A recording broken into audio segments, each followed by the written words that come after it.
Hawkman #2, written by Tony S. Daniel, art by Philip Tan. We last left Hawkman in the grips of Morpheus, who is draining out his life force or his nth metal or something. And we pick up pretty much exactly in that same spot. Hawkman is being drained of his nth metal. Morpheus is like, this burns, but it's a good burn. I love nth metal. And as he's about to drain Hawkman, Hawkman lets out this giant fire energy blast on Morpheus, which actually does do some damage. As he manages to get Morpheus off, he's like, all right, let's go. He gets his armor back on him. Time to fight. And then Morpheus tries to teleport away, maybe? At least that's what Hawkman thinks, but it's kind of not expanded on, because then immediately Morpheus is like, oh, no. I didn't try to teleport away. I've got such new powers. Because apparently neither Hawkman nor Morpheus have any idea how to work this nth metal. Completely mystery to them. But Morpheus is the most powerful being alive and the most advanced species. So he's going to figure it out a hell of a lot sooner than Hawkman, and then he will be unstoppable. So he's fighting Hawkman. Hawkman, he feels like something's wrong, like he can't fly properly, and something's just wrong with his body. The nth metal starts receding back inside of him, and Morpheus is like, ooh, the nth metal's giving up on you, and I could kill you now, but you have something to offer me later, but not now, goodbye. And he just flies off, and then Hawkman's left standing there in the rubble like, seriously? Alright. Cut to the Non-Lethal Alternative Studies headquarters in Manhattan. It's some government, site with, military constructs or whatever. It's run by a Dr. Kane, whose entire thing is a program of basically he's trying to create neural interrupters so that he can just wipe on the battlefield, he can wipe enemies' minds and just blank them out for a bit. But he's doing it on chimps, so he's kind of a dick. And the one guy even makes the thing of oh yeah, so we exposed the chimps to this thing. It's like, that chimp looks dead. And it's like, well, yeah, he's kind of dead. But the men in black are like, yes, of course. You've done a good job, because it's just government goons just walking around for expository sake. His assistant comes up. Her name is Ascana. He's like, oh, you have a phone call. Phone call basically says how they lost track of the subject, and they're going to be getting it back soon. Whoever the subject is, whether it's Carter or Morpheus.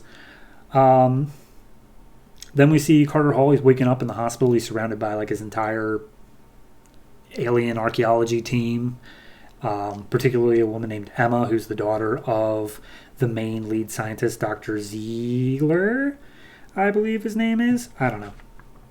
But they're like, hey, okay, so there were a bunch of dead bodies there. We don't know how you survived. You kind of just disappeared after you charged into that alien.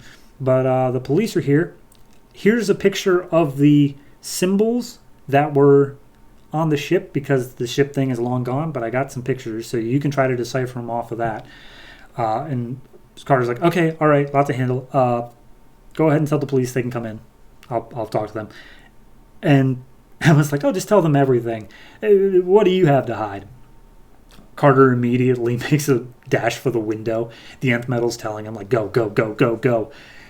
So he jumps out. The nth metal comes back out, protects him, and he gets away.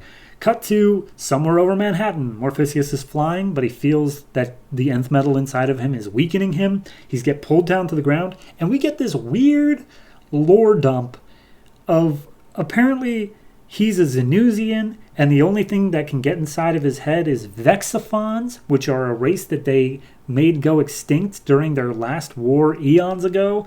But the last Vexaphon is here, looking like a discount Slender Man. And he says, oh, I'm not here to kill you, Morpheus. I'm here to protect you. My name is Waker, and I'm going to save your life. Carter arrives back at his apartment, and he's being evicted. The landlord's like, dude, you're 3 months behind on rent, and you've caused us untold damages. And Carter just pulls out a box of what I can only assume is gold. And he's like, here, this will cover all of it. And the landlord's like, yep, cool, awesome. All right, well, we've wrapped up that plot point. Goodbye now.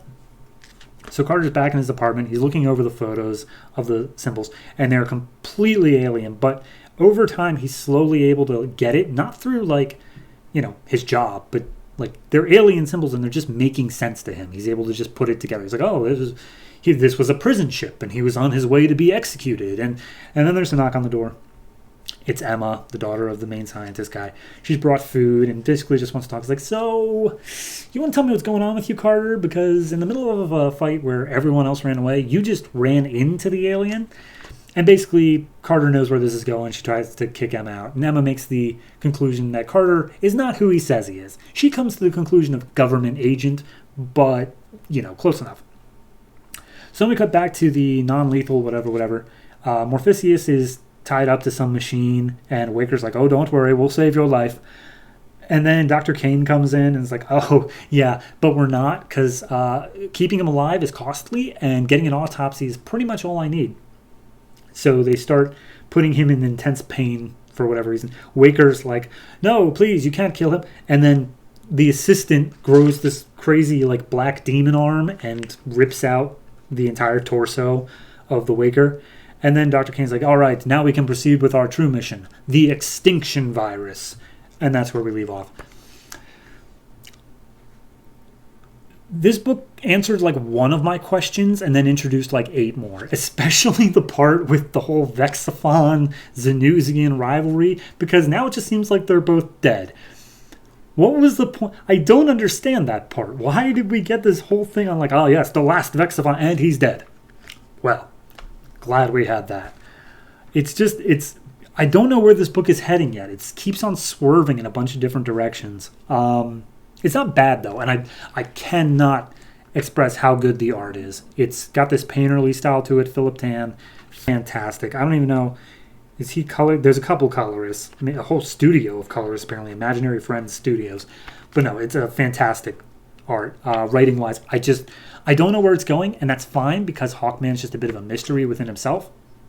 So as long as I'm not feeling lost, which I'm not, I feel that this is intentional, and it's very well done at allowing me to keep track of everything. The fact that I can even remember the name Morpheus, A+ on that, because they don't really re-say it that often. So I'm going to give this one a 6.5. It's very good. I'm very much looking forward to future issues of Hawkman. I just hope that eventually we get settled into which plot we're actually going to stick with instead of swerving wildly in every direction.